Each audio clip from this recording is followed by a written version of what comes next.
کے لیے میں چاہوں گا بریفلی آپ پہلے بتا دیجئے یہ ہے کیا اور یہ بڑھ کیسے گیا، اور اس کے حوالے سے آپ کیا کہتے ہیں کہ واقعی اس کی نوعیت جو ہے غیر معمولی ہے؟ جی ہاں، غیر معمولی اس لیے ہے کہ ہمارا جو ٹریڈ کا خسارہ ہے، جو گیپ ہے ایکسپورٹ اور امپورٹ میں، یعنی کہ ہم جو چیز ملک میں بناتے ہیں اور بنا کر انٹرنیشنل مارکیٹ میں بیچتے ہیں، اس میں ہمیں پچھلے 4 سالوں میں 25 ارب سے وہ گرتے گرتے تقریباً 20 ارب پہ آ گیا ہے، تو کمی ہوئی ہے اس میں 5 ارب ڈالر کی تقریباً نیچے آ گیا.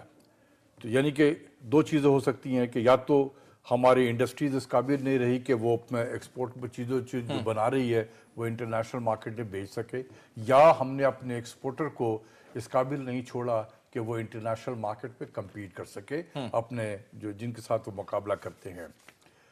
جو امپورٹ ہے وہ یہ ہے کہ ہم نے باہر سے کتنے بلین ڈالر کے چیزیں ملک میں امپورٹ کی ہیں.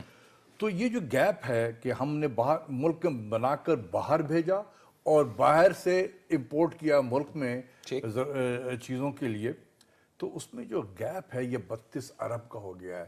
ایکسٹراڈنری اس لیے ہے کہ 32 ارب کا تو گیپ ہے، یہ گیپ جو ہے تجارتی خسارہ ہمارے ایکسپورٹ سے زیادہ ہو گیا ہے. یعنی کہ تجارتی خسارہ ہمارے ایکسپورٹس کا تقریباً 1.5 گنا ہے. ایسا کبھی نہیں ہوا ہے ماضی پاکستان کی تاریخ میں ایسا کبھی نہیں ہوا کہ تجارتی خسارہ. دیکھیں ایکسپورٹس کے قریب رہتا ہے. اگر یہ اس وقت تجارتی خسارہ 12 بلین ڈالر کا ہوتا، 13 بلین کا ہوتا اور ہمارا ایکسپورٹس 20 بلین ہوتا تو میں شاید اتنا پریشان نہیں ہوتا. یہ ایک نارمل سا ہم جیسے ڈیولپنگ کنٹریز کے لیے ایک نارمل سا ہے.